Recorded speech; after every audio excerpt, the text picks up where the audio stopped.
गुरुदेव, अब आप भी विश्राम कर लीजिए। नहीं नंदराज, मुझे शीघ्र ही मथुरा पहुंचना है। राजा वासुदेव और रानी देवकी मेरी प्रतीक्षा कर रहे होंगे। पर इससे पहले कि मैं जाऊं, मुझे आपको कुछ बताना है।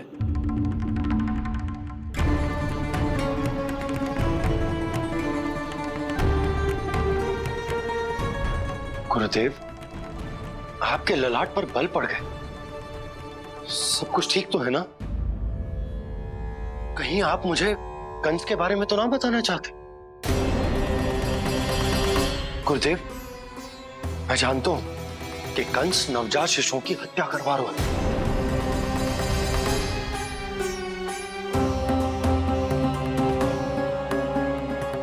कंस नहीं, कृष्ण के बारे में कुछ कहना है मुझे।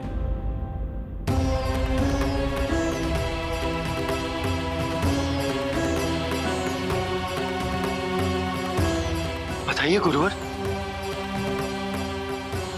मैं एक ऐसा सत्य बताने जा रहा हूं नंदराज, जो है तो वरदान,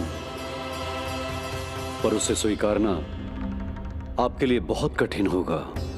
गुरुदेव, आप जो कह रहे हैं वो मैं समझ ना पा रहा हूं। बताइए ना।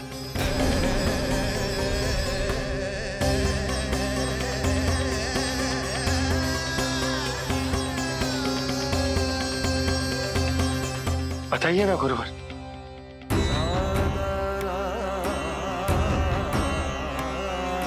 सत्य यह है नंदराज, कृष्ण राजा वासुदेव के पुत्र हैं। कृष्ण राजा वासुदेव के पुत्र हैं। कृष्ण राजा वासुदेव के पुत्र हैं।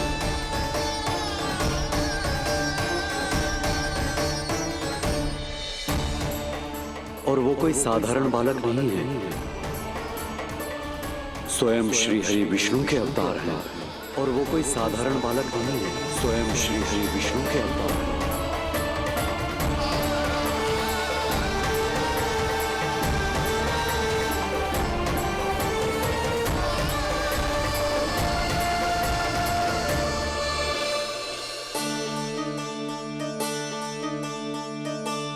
कछु विचित्र लग रहा है। कौन हो तुम? मैं हूं श्री विष्णु का अवतार। शिव, ये कैसे संभव है गुरुदेव? वो तो नन्हा सा बालक।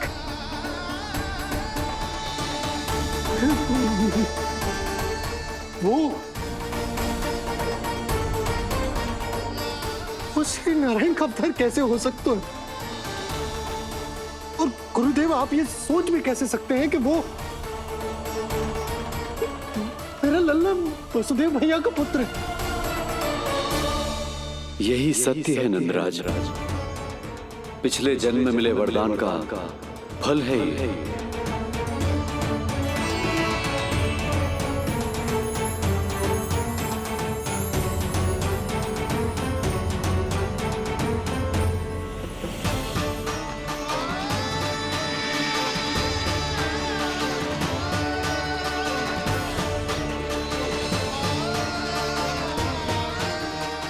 मैं आपकी संतान के रूप में अवश्य आऊंगा, किंतु उसके लिए आपको मेरे अगले अवतार के बाद एक और अवतार की प्रतीक्षा करनी होगी, क्योंकि अगले जन्म के लिए मैं पहले ही ये वरदान माता देवकी को दे चुका हूं। इस समय मैं विवश हूं, किंतु मैं आपको वचन देता हूं, आपकी संतान बनकर अवश्य आऊंगा। प्रभु, श्रीहरि को अपने सामने देखकर मेरी व्याकुलता का बांध टूट गया है। 2 जन्म बहुत बड़ा समय होता है स्वामी। अपने पुत्र के रूप में हरि को गोद में खिलाने के लिए अब मैं और 2 जन्मों तक प्रतीक्षा नहीं कर सकती। धरा!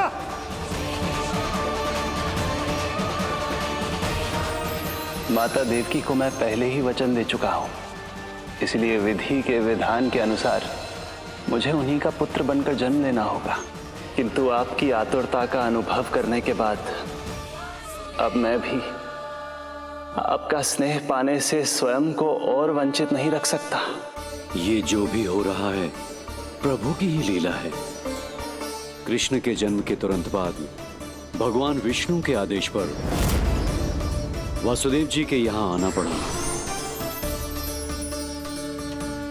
और आपकी और रानी यशोदा की पुत्री को अपने पुत्र के साथ बदलना पड़ा और इस तरह कृष्ण आपके और रानी यशोदा के पुत्र बन गए।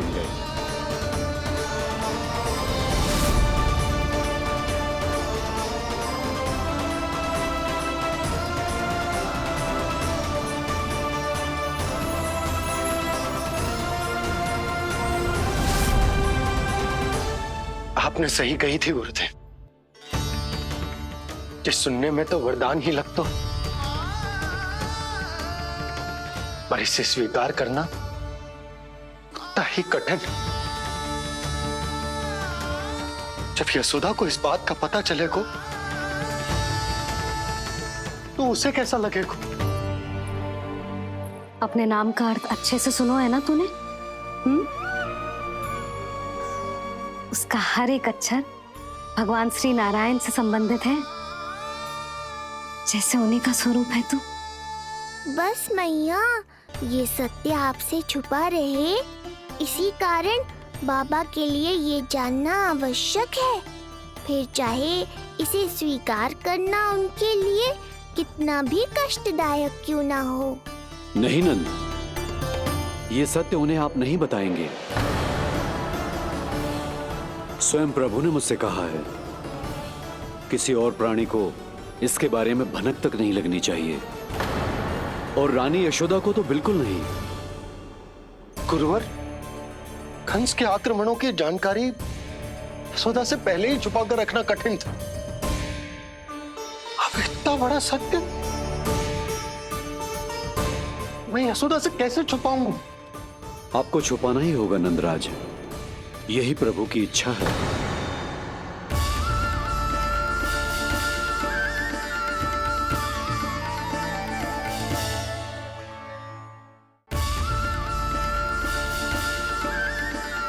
पर क्यों गुरुवर?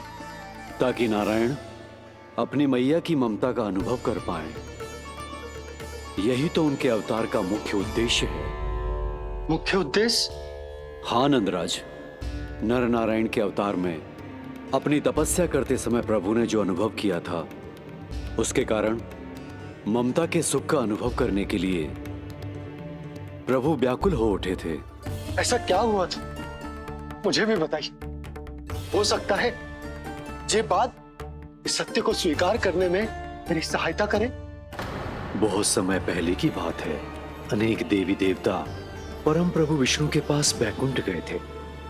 वहां प्रभु की आंखों में आंसू देखकर वो सभी स्तब्ध रह गए।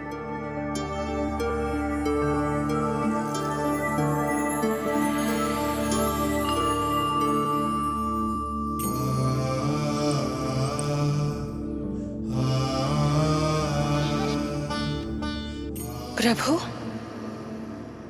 आपकी आंखों में आंसू?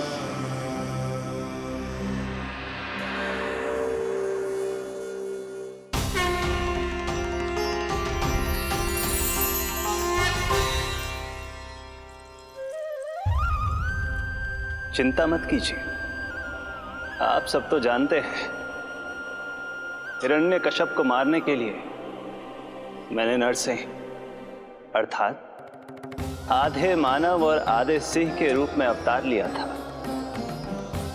उस राक्षस का वध करने के बाद नर और सिंह दोनों भागों ने अलग अलग होकर नर और नारायण के रूप में पुनः जन्म लिया। वर्तमान में वो दोनों बद्रिक आश्रम में तपस्या कर रहे हैं।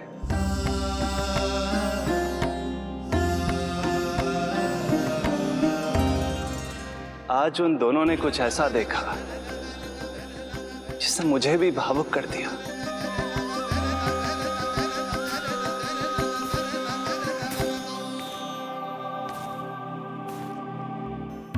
सखा, ये युवक कौन है? निकट के एक गांव के धनी व्यापारी का पुत्र है ये। प्रत्येक संध्या वन के उस पार ये अपनी प्रेयसी से मिलने जाता है और फिर रात्रि भर उस नर्तकी के साथ सहवास करने के बाद सुबह अपने निवास को लौट आता है। यदि यही इसका नित्य क्रम है तो फिर आज ये इतने तनाव में क्यों है?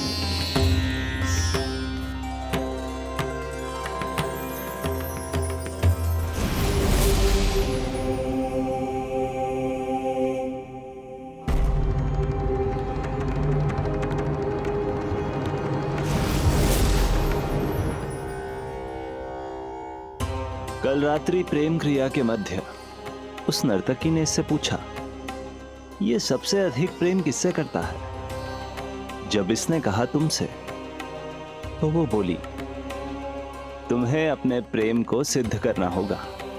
अपनी मां के हृदय को उसके तन से अलग कर मुझे सौंपना होगा। माँ का हृदय?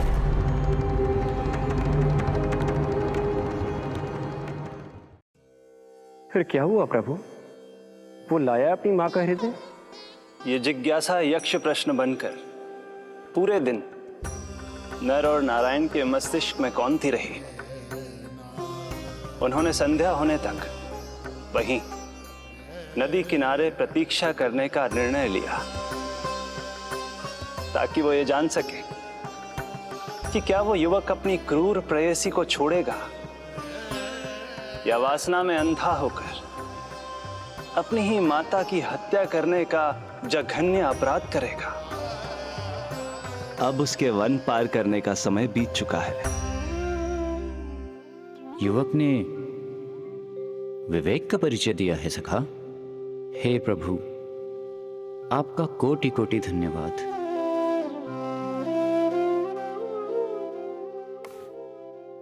सखा,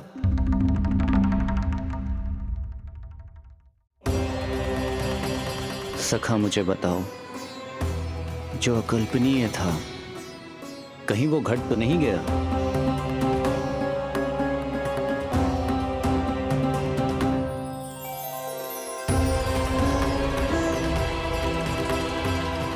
जब इस युवक की मां को इसकी प्रेयसी की क्रूर मांग के बारे में पता चला तो जो उसने किया वो इस समस्त संसार में केवल एक मां ही कर सकती है। बस इतनी सी बात?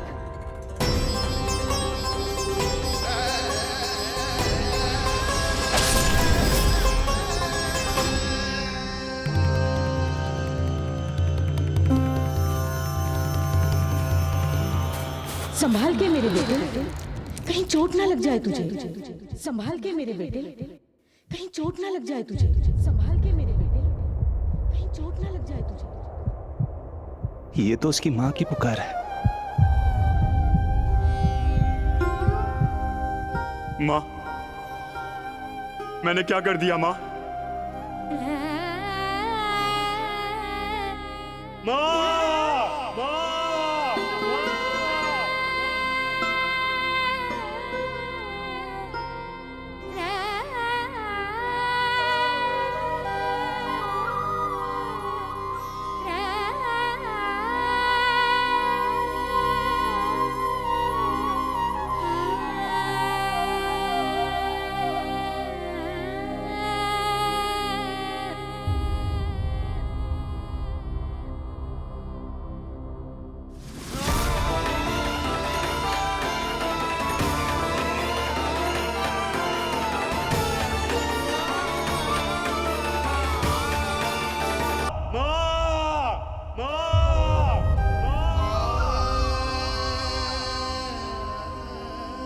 इस घटना से केवल नर और नारायण ही भावुक नहीं हो गए थे, बल्कि बैकुंठ में बैठे श्री हरि की आंखों में भी आंसू आ गए थे। ममता के लिए तरसने लगे थे वो। इसीलिए उनके इस अवतार का मुख्य उद्देश्य है मां की ममता का अनुभव करना। यही कारण है कि ये सत्य आपको रानी यशोदा से छुपाना ही होगा नंदराज। नहीं तो वो कृष्ण को मां की दृष्टि से नहीं, एक भक्त की दृष्टि से देखेंगी, और प्रभु जिस आनंद के लिए इतना कष्ट उठा रहे हैं उससे ही वंचित रह जाएंगे। बोलिए नंदराज, आप श्री नारायण के इस सत्य को गुप्त रखेंगे ना?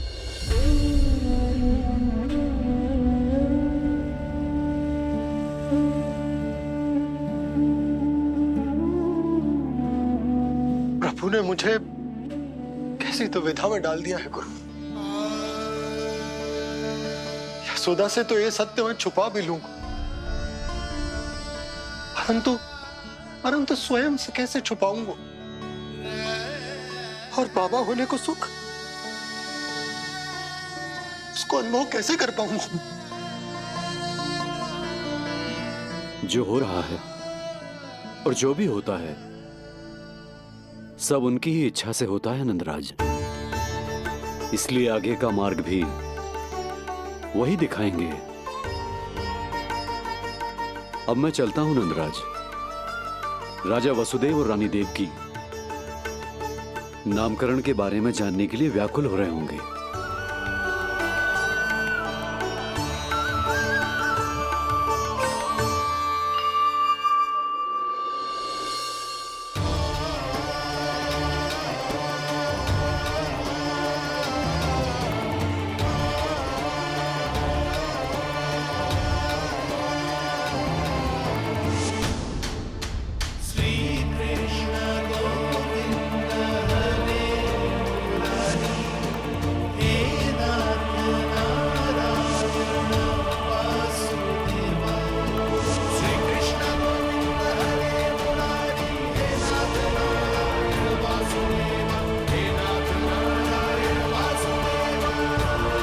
सत्य यह है नंदराज, कृष्ण राजा वासुदेव के पुत्र हैं।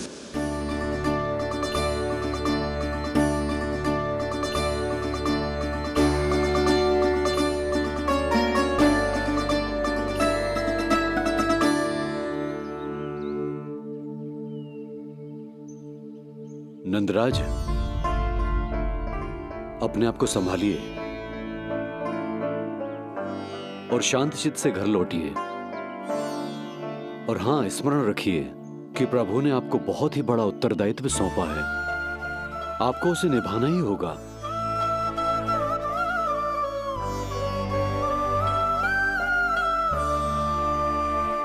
प्रभु आपको शक्ति दे।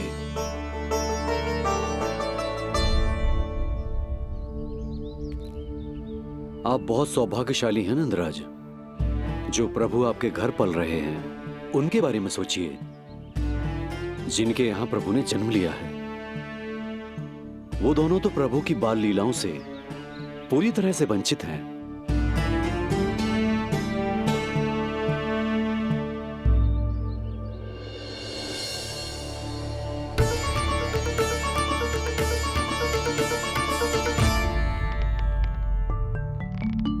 कहाँ रह गए तेरे बाबा लल्ला?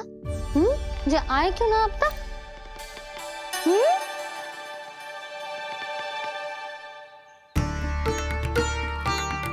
मेरा लल्ला मेरा ना है, वो तो मेरे आराध्य नारायण का अवतार, और ये बात मुझे यशोदा से छुपानी।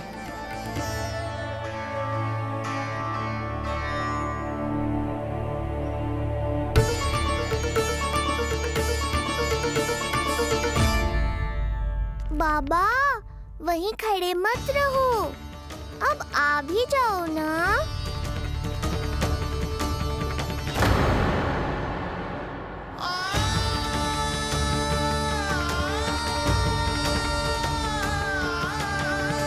एक पग भी आगे बढ़ाने का साहस ना हो रो मेरा। हे प्रभु, आप ही बताओ, अपने आराध्य को, अपने इष्ट देव को अपने लल्ला के रूप में कैसे देख पाऊंगा मैं जानता हूँ बाबा, ये बहुत कठिन है, पर भीतर तो आओ।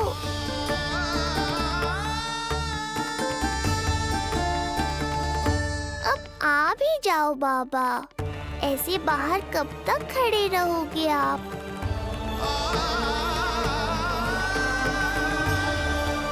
बस बाबा, बस आ जाओ भीतर, आ जाओ, आओ ना।